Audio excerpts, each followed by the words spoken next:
Everyone, I am Prableen. कैसे हैं आप सब? आई होप आप सब अच्छे होंगे। मैं बिल्कुल अच्छी हूँ। तो आज के इस वीडियो में हम सीखने वाले हैं vocabulary for daily use.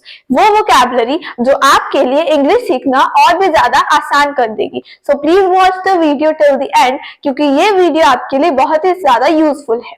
So let's get started. तो सबसे पहला वर्ड है सही करना।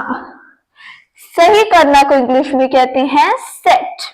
जब कोई चीज खराब हो जाए, उलझ जाए, तो उसे सही करने के लिए हम यूज करेंगे सेट। सेट जैसे डाइनिंग टेबल सही कर दो, set the dining table, set the dining table. के अलावा को इंग्लिश में कहते हैं बिसाइड्स।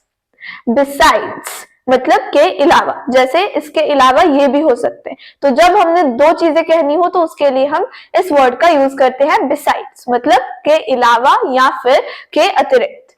नेक्स्ट वर्ड है ऐसे ही। ऐसे ही को इंग्लिश में कहते हैं no reason. No reason.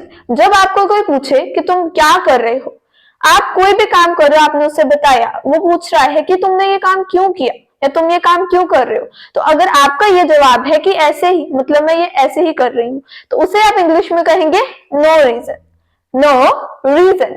Next word है डरा हुआ। डरा हुआ को इंग्लिश में कहते हैं अफ्रेड। अफ्रेड। जब आप बहुत ज्यादा डर जाते हो और कोई आपको पूछे कि तुम आज बहुत डरे डरे लग रहे हो, तो उसे आप इंग्लिश में कहेंगे you look afraid today. You are looking afraid today. Next word दौरान। दौरान को इंग्लिश में कहते हैं वाइल या फिर ड्यूरिंग। वाइल या फिर ड्यूरिंग। नेक्स्ट वर्ड बिछाना। बिछाना को इंग्लिश में कहते हैं ले। ले।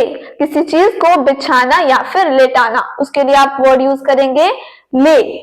जैसे इसे नीचे बिछा दो, ले इट डाउन, या फिर ले दिस डाउन। नेक्स्ट वर्ड खास। खास को इंग्लिश में कहते हैं पर्टिकुलर। पर्टिकुलर। फॉर एग्जाम्पल कुछ खास नहीं है, उसे आप इंग्लिश में कहेंगे नथिंग इज पर्टिकुलर।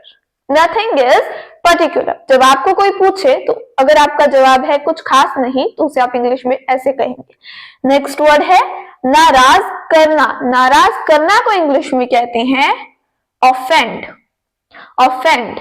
किसी व्यक्ति को नाराज करना, ऑफेंड। नेक्स्ट वर्ड है मना करना। मना करना को इंग्लिश में कहते हैं डिनाई। डिनाई। जब कोई व्यक्ति आपको पार्टी में इनवाइट कर रहा है और आपकी कोई प्रॉब्लम है, आप वहां नहीं जा सकते, तो आप उसे मना कर देते हैं, तो उसके लिए आप वर्ड यूज करेंगे डिनाई। डिनाई। नेक्स्ट वर्ड है उम्मीद करना। उम्मीद करना को इंग्लिश में कहते हैं एक्सपेक्ट। एक्सपेक्ट। किसी व्यक्ति से उम्मीद करना, उसे इंग्लिश में कहेंगे एक्सपेक्ट। फॉर एग्जाम्पल मुझे तुमसे ये उम्मीद नहीं थी। I didn't expect this from you. I didn't expect this from you. मतलब मुझे तुमसे ये उम्मीद नहीं थी। नेक्स्ट वर्ड है हार मान लेना। हार मान लेना को इंग्लिश में कहते हैं गिव अप। Give up. जब आप कोई काम बहुत ही टाइम से लगातार उसके लिए कोशिश कर रहे हो, लेकिन आपको ये लग रहा है कि आप ये चीज नहीं कर सकते, तो फिर आप हार मान लेते हैं। और कोई दूसरा व्यक्ति अगर आपको कहे कि हार मत मानो, तो उसे इंग्लिश में कहेंगे don't give up. Don't give up. और अगर आपको ये वीडियो पसंद आ रही है तो प्लीज इसे लाइक जरूर कीजिए एंड ज्यादा से ज्यादा शेयर भी जरूर कीजिए। So let's continue. तो हमारा अगला वर्ड है कठिन। कठिन को इंग्लिश में कहते हैं टफ। टफ। जब कोई चीज कठिन हो, मतलब मुश्किल हो, तो उसके लिए आप इंग्लिश में वर्ड यूज करेंगे टफ। जैसे ये इतना भी कठिन नहीं है, it's not that tough. It's not that tough. और अंग्रेजी सीखना भी उतना डिफिकल्ट नहीं है जितना हम समझते हैं। इंग्लिश बिल्कुल भी टफ नहीं है। नेक्स्ट वर्ड है दम घुटना। दम घुटना को इंग्लिश में कहते हैं सफोकेशन। सफोकेशन। जब आपका दम घुट रहा हो और आपने किसी को उसे इंग्लिश में कहना हो, तो उसमें आप वर्ड यूज करेंगे सफोकेशन। सफोकेशन। नेक्स्ट वर्ड है लक्ष्य। लक्ष्य को इंग्लिश में कहते हैं गोल। गोल। जैसे तुम्हारा क्या लक्ष्य है, what is your goal. What is your goal. और अपने लक्ष्य तक पहुंचने के लिए मेहनत, लगन और कोशिश बहुत ही ज्यादा जरूरी होती है। नेक्स्ट वर्ड है कैसे भी। कैसे भी को इंग्लिश में कहते हैं somehow। somehow, जब आपने किसी को कहना हो कि कैसे भी मुझे ये चाहिए, तो उसके लिए आप इंग्लिश में वर्ड यूज करेंगे somehow, somehow।